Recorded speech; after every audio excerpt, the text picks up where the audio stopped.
The council chamber was filled with rage. Dozens of alien leaders shouted over one another, their voices sharp and furious. The royal predator cubs, the heirs of their most feared species, had vanished without a trace. Entire fleets had been sent to search, yet every world came back empty. The predators were the galaxy's strongest hunters, their cubs guarded more closely than treasure. For them to disappear was unthinkable, almost impossible. Suspicion spread like fire, and every eye turned toward one name: humanity. Councillors hissed that humans were scavengers, thieves who crept where they did not belong. Only they would dare steal what they cannot understand, one snarled. Others demanded war, their claws striking the table. The Predator Queen sat in silence, her burning eyes fixed on the hollow screen that replayed the last image of the cubs before they vanished.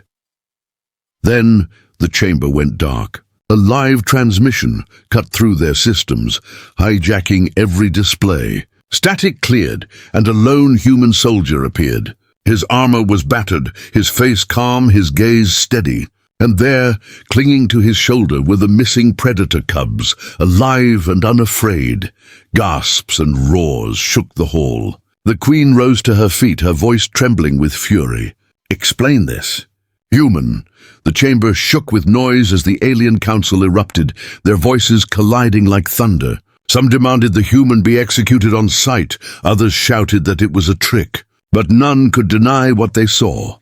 The predator cubs were not afraid. They sat calmly on the human's shoulder, their glowing eyes watching the furious council, their sharp little claws gripping him tightly as if he were their protector. The human stood firm, his armor dented, his expression steady. When he finally spoke, his words silenced the hall. "They came to me, nothing more, nothing less." The council burst into chaos again. "Impossible!" roared one warlord, his fangs bared. "Our cubs do not choose prey, they destroy it." Another hissed, "He lies. He has poisoned them. This is human trickery." Yet when guards moved closer, the cubs bared their small fangs and growled, their cries echoing through the chamber until even the guards froze in fear. All eyes turned to the Predator Queen, her wings unfurled, her towering form casting a shadow over the council floor. Her voice was cold as ice. "Bring the human to me alive. If he has stolen what is mine, he will beg for death. If not," her gaze sharpened, "we will see why the cubs chose him." Alien fleets were ordered to hunt him down. The hunt began before the human even left orbit. Across the galaxy, alien fleets mobilized, their warships cutting through hyperspace with one order: capture the soldier alive. Every outpost whispered the same story. The Predator Queen wanted him brought before her throne. The soldier, traveling in a small human transport, felt the weight of every sensor aimed at him. On his shoulder the cubs rested unbothered, as though they knew the storm was coming. Earth Command sent a coded message. "You've become the center of this war. Hold position until we can send reinforcements." But the soldier knew the aliens would never wait. Already, scanners blared with incoming signatures, enemy ships closing fast. His console lit with red warnings. He wasn't facing one ship or two. He was facing a fleet. The stars shifted outside his viewport as alien cruisers fell into formation, blocking every escape route. Their giant hulls glimmered with blue light, weapons arming. A voice filled his comms, sharp and venomous. "Surrender, human. Return the cubs or your ship will be torn apart." The soldier tightened his grip on the controls. He was outnumbered, trapped above a dying star. The cubs stirred, their eyes glowing faintly as if sensing danger. The alien fleet locked weapons and prepared to fire. The void outside the human's transport shimmered with deadly light as alien warships charged their cannons. The soldier braced himself, knowing his small vessel could never survive the first volley. His hand hovered over the controls, ready to fight even in hopeless odds. The cubs shifted restlessly, their glowing eyes fixed on the enemy ships. Then, as the first barrage of fire streaked across the stars, the impossible happened. The cubs let out a piercing roar, small yet filled with ancient power. A shockwave of energy burst from them, invisible but unstoppable. Alien cruisers froze mid-strike, their weapons flickering out as if ripped from their control. Consoles sparked, engines died, and entire fleets stumbled in confusion. The soldier stared in disbelief as one of the largest enemy ships spun powerless into the orbit of the dying star. Inside their bridge, alien commanders shouted in panic. "The Cubs? They disabled us." Another cried, "No, they chose him." Fear spread like wildfire. The soldier glanced at his shoulder, at the Cubs now sitting calmly, as if nothing had happened. The truth struck him hard. They weren't just with him. They were bonded to him.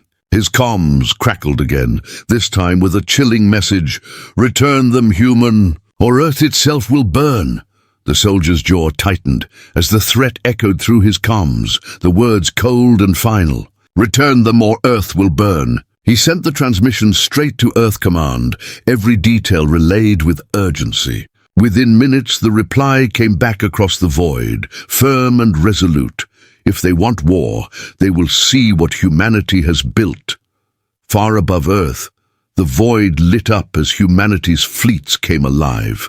Massive dreadnoughts, carriers and destroyers shifted into formation, their steel hulls reflecting the blue light of Earth below. Soldiers filled the hangars, weapons ready, while admirals stood tall on command bridges. The Cubs on the soldier's shoulder purred softly, as though they knew he would not be alone in this fight.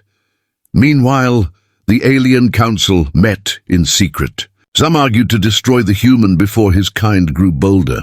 Others, shaken by what they saw, whispered that the Cubs' choice could not be ignored. But the Predator Queen silenced them all. "If he brings the Cubs to Earth," she growled, "then Earth will burn first." Her fleets began to move, warships gathering at the edge of Sol. The stars rippled as the Predator Armada prepared to strike. Humanity's long-range sensors flared red. The alien fleet had just warped into Earth's orbit.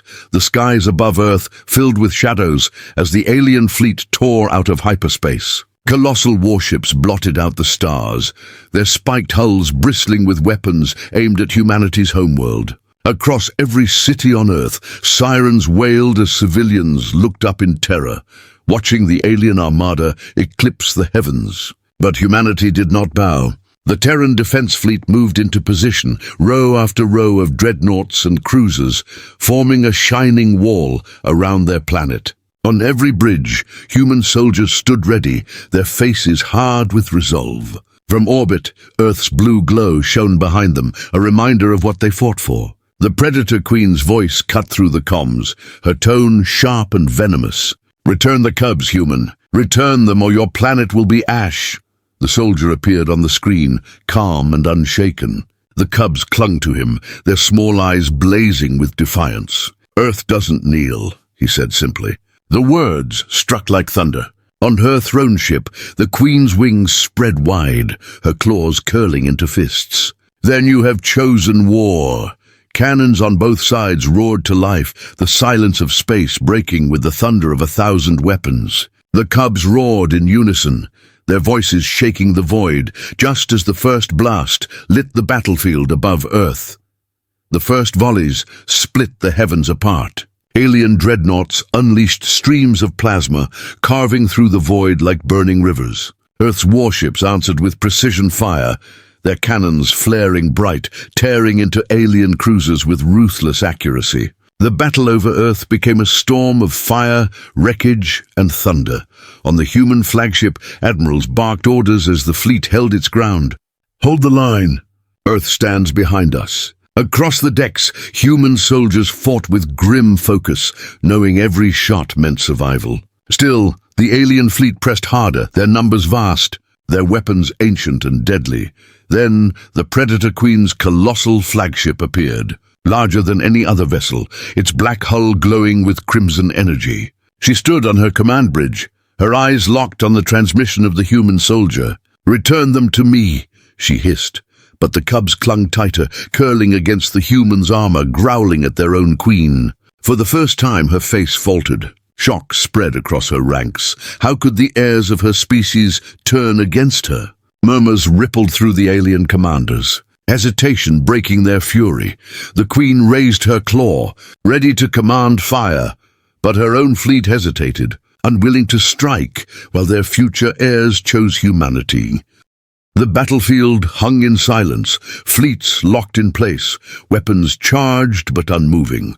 The Predator Queen's eyes burned with fury as she stared at the image of her cubs clinging to a human soldier. Around her, alien commanders shifted uneasily, torn between loyalty to their queen and fear of what the cubs' choice meant. To fire now would risk killing the very future of their species. The human soldier stood tall on the bridge of Earth's flagship, the cubs perched on his shoulders like guardians. His voice was steady, echoing across the comms to every ship. They chose, not me, not you, them. His words struck deeper than any weapon. Even the most hardened alien captains could not ignore the truth. Royal predator cubs had bonded with humanity. Slowly, the Predator Queen lowered her claw, her face a mask of rage and disbelief. For the first time in centuries, she bent her head, acknowledging what could not be denied. "Then the future belongs to both of us," she whispered. Cheers erupted across the Terran fleet as weapons powered down. Relief spread through Earth, but the soldier's eyes narrowed. His console lit with a new warning. Cliffhanger. A massive ripple tore through the void. An unknown armada, larger than both fleets combined, had just entered the system, watching in silence.